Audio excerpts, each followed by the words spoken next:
साल 2026 का पहला सूर्य ग्रहण 17 फरवरी को लगने जा रहा है। ये ग्रहण शनि की राशि कुंभ में होगा। भले ही ये ग्रहण भारत में दिखाई नहीं देगा, लेकिन ज्योतिषीय मान्यताओं के अनुसार इसका प्रभाव कुछ राशियों पर विशेष रूप से पड़ेगा। जब आकाश में सूर्य धीरे धीरे अपनी चमक खोने लगे और दिन के उजाले में भी एक अजीब सी उदासी घुलने लगे, वही क्षण होता है जब सूर्य ग्रहण घटित होता है। भारतीय संस्कृति में ये केवल खगोलीय घटना नहीं, बल्कि चेतावनी और आत्म मंथन का समय माना जाता है। सूर्य को आत्मा, आत्मबल, नेतृत्व और जीवन ऊर्जा का प्रतीक माना गया है। जब सूर्य ग्रहण में होता है तो ये माना जाता है कि सूर्य की शक्ति अस्थायी रूप से ढक जाती है। यही कारण है कि इस समय को आत्मसंयम, सावधानी और आध्यात्मिक जागरूकता का समय कहा गया है। इस ग्रहण के दौरान इन 5 राशियों को रहना होगा विशेष सतर्क। सिंह राशि।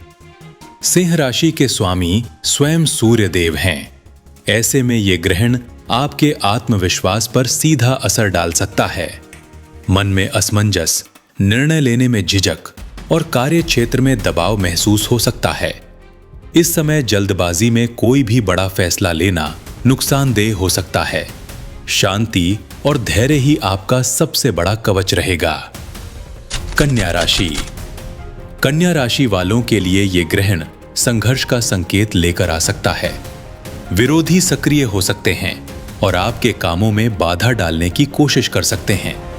किसी की मीठी बातों में आकर भरोसा करना भारी पड़ सकता है। बेहतर होगा कि आप अपने काम पर ध्यान दें और हर बात को तर्क की कसौटी पर परखें। वृश्चिक राशि। वृश्चिक राशि के जातकों के लिए यह ग्रहण पारिवारिक चिंताओं को बढ़ा सकता है। घर का माहौल थोड़ा तनावपूर्ण रह सकता है। माता पिता की सेहत को लेकर मन चिंतित रहेगा। प्रॉपर्टी या धन निवेश से जुड़े फैसलों को फिलहाल टालना समझदारी होगी। कुंभ राशि। क्योंकि ग्रहण आपकी ही राशि में लग रहा है, इसलिए मानसिक दबाव अधिक महसूस हो सकता है। बेवजह की चिंता, नींद की कमी और चिड़चिड़ापन हो सकता है। इस समय खुद को संतुलित रखना सबसे जरूरी है।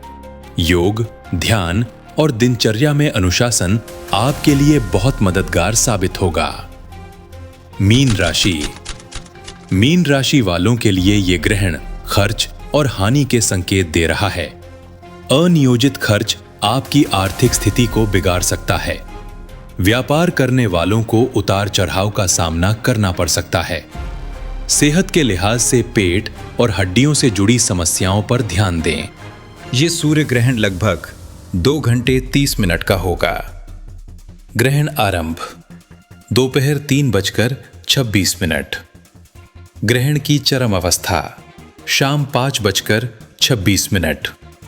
ग्रहण समाप्ति शाम 7:57। हालांकि ये ग्रहण भारत में नहीं दिखेगा, फिर भी धार्मिक दृष्टि से इसके नियम माने जाएंगे। सूर्य ग्रहण से 12 घंटे पहले सूतक काल शुरू हो जाता है। इस समय को शास्त्रों में आध्यात्मिक रूप से अशुद्ध माना गया है। सूतक के दौरान मंदिरों के कपाट बंद रखे जाते हैं। पूजा पाठ और शुभ कार्य वर्जित होते हैं। भोजन पहले ही बना लिया जाता है और उसमें तुलसी दल डाल दी जाती है। सबसे अहम सवाल है, क्या ग्रहण के दौरान सूर्य को जल देना चाहिए? शास्त्रों के अनुसार ग्रहण के समय सूर्य राहु केतु के प्रभाव में होता है। ऐसे में सूर्य को जल अर्पित करना वर्जित माना गया है। माना जाता है कि ग्रहण काल में वातावरण में नकारात्मक ऊर्जा अधिक होती है और अर्घ्य देना इस समय उचित नहीं होता। ग्रहण समाप्त होने के बाद स्नान करें।